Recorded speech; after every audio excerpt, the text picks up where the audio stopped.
Tersisa satu kesempatan bagi timnas Indonesia untuk mengamankan tiket ke Olimpiade Paris 2024, yakni mengalahkan Gini, Afrika. Laga playoff Indonesia versus Gini dihelat di Stadion Pierre Pibarot, Prancis pada Kamis, 9 Mei 2024. Pertandingan kedua negara itu terjadi setelah Indonesia harus mengakui keunggulan Irak di babak perebutan tempat ketiga Piala Asia U23 2024 di Stadion Abdullah bin Khalifa di Doha, Qatar, pada Kamis, 2 Mei 2024, malam. Irak unggul atas Indonesia dengan skor 2-1. Dilansir dari laman AFC, pertandingan dengan ekstra time itu mulanya dipimpin oleh Indonesia dengan skor 1-0 pada menit ke-19 dari tendangan Ivar Janer. Namun, Irak kembali menyamai kedudukan menjadi 1-1 pada menit ke-27 oleh Zaid Tahsen. Pada menit ke-96, tendangan Ali Jassim berhasil membalikkan keadaan. Irak unggul atas Indonesia hingga peluit panjang pertanda permainan selesai berbunyi. Lantas, bagaimana peluang timnas Indonesia melawan Gini? Ex-pelatih Vietnam yang berasal dari Perancis, Philippe Troussier telah mengingatkan bahwa Irak adalah lawan ideal bagi Indonesia ketimbang Gini. Bertanding melawan Gini akan menyusahkan tim Asia itu sendiri. Sulit bermain melawan tim-tim Afrika, terutama di Paris. Saya sangat yakin bahwa laga melawan Gini akan sangat sulit, sebab sepak bola Afrika berkembang sangat cepat, kata Troussier. Sementara itu, pengamat sepak bola Gita Suwondo juga mengungkap hal yang sama. Menurut dia, peluang Indonesia untuk lolos ke Olimpiade Paris 2024 justru lebih besar saat melawan Irak pada perebutan peringkat ketiga di Piala Asia U23 2024. Peluang terbaik Indonesia itu lawan Irak sebenarnya. Karena dari sisi kualitas pemain Indonesia sedikit di atas Irak, terang Gita. Namun sayangnya, kesempatan tersebut lenyap setelah Irak mengalahkan Indonesia 2-1. Melawan Gini, kata Gita, Indonesia harus berusaha lebih ekstra lagi. Gini akan lebih berat dibandingkan dengan Irak, tegas Gita.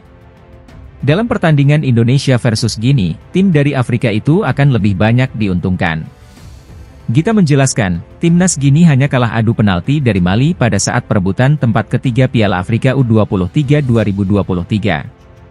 Di sisi lain, Gini didominasi oleh pemain Eropa yang sudah terbiasa bertanding di Perancis. Bahkan Gini merupakan bekas jajahan Perancis sehingga sebagian pemain timnas U23 tersebut tinggal dan bermain di Liga Perancis. Saya pikir itu yang membuat mereka, Gini, lebih punya keuntungan dibandingkan dengan Indonesia, karena timnas baru akan tiba di Perancis dan hanya punya waktu 6 hari untuk aklimatisasi, tandas Gita. Tak jauh beda dengan Gita, pengamat sepak bola Maruf El Rumi merinci kekuatan timnas U23 Gini yang didominasi pemain Eropa dan kondisinya yang lebih bugar. Kita jangan menutup mata bahwa meski Gini adalah tim Afrika, tapi pemainnya lebih berasa pemain Eropa, kata Maruf saat dihubungi Kompas.com, Jumat. Distribusi kekuatan Gini terletak pada banyaknya pemain mereka yang tersebar di beberapa kompetisi Eropa. Ada yang memperkuat klub Turki, klub Perancis, Yunani, Belgia, hingga tim di Kosovo. Kekuatan tersebut ditopang dengan pemain dari kompetisi lokal. Beberapa pemain unggulan timnas Gini misalnya Aguibo Camara yang bermain untuk tim Perancis Lille dan sekarang di Olympiakos Yunani, atau Usman Camara di klub Perancis Auxerre. Di satu sisi, Maruf juga menyampaikan bahwa kondisi pemain Gini lebih fresh dibandingkan timnas yang tidak memiliki cukup waktu untuk beradaptasi dengan cuaca di Perancis. Mereka juga hanya menjalani satu uji coba sebelum melawan Indonesia yaitu menghadapi Amerika Serikat. Sementara Indonesia sedang dilanda lelah karena menjalani jadwal padat di Piala Asia U23 2024. Fisik pemain Gini juga bagus khas Afrika sehingga akan berperan penting dalam pertarungan perebutan bola dan duel bola atas, ungkap Maruf. Dengan begitu, Maruf melanjutkan, kondisi Gini lebih baik dibandingkan Indonesia. Apalagi timnas Indonesia akan bermain tanpa Justin Hubner dan Rizky Ridho.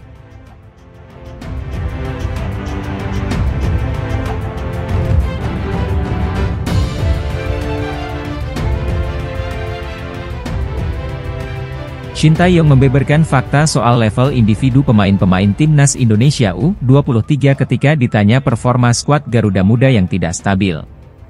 Timnas Indonesia U23 menelan kekalahan dari Irak pada laga perebutan peringkat ketiga Piala Asia U23 2024 yang sekaligus menjadi pertandingan penentu pemegang tiket Olimpiade. Tim Merah Putih sempat memimpin lebih dulu berkat gol Ivar Jenner pada menit ke-19, namun tak sampai 10 menit berselang Irak mencetak gol balasan. Pada babak kedua tidak ada gol tercipta, laga pun berlanjut ke babak tambahan 2x15 menit.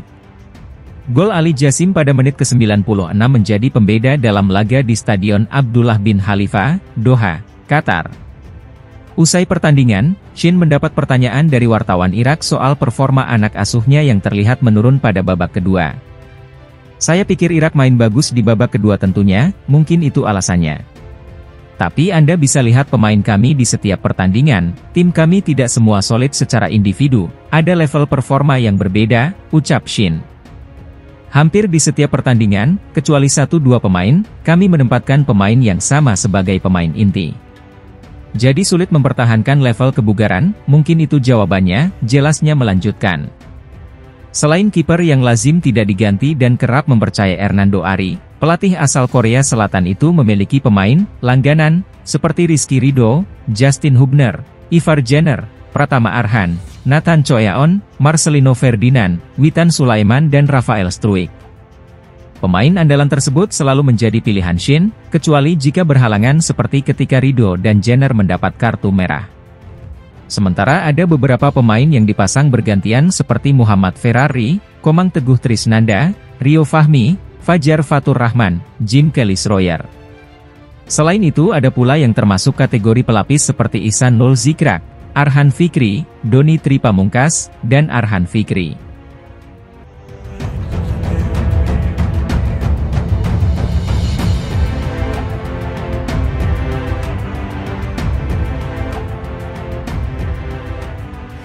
Sepak bola Indonesia berkembang pesat berkat kebijakan naturalisasi dari PSSI hingga membuat publik Vietnam panik.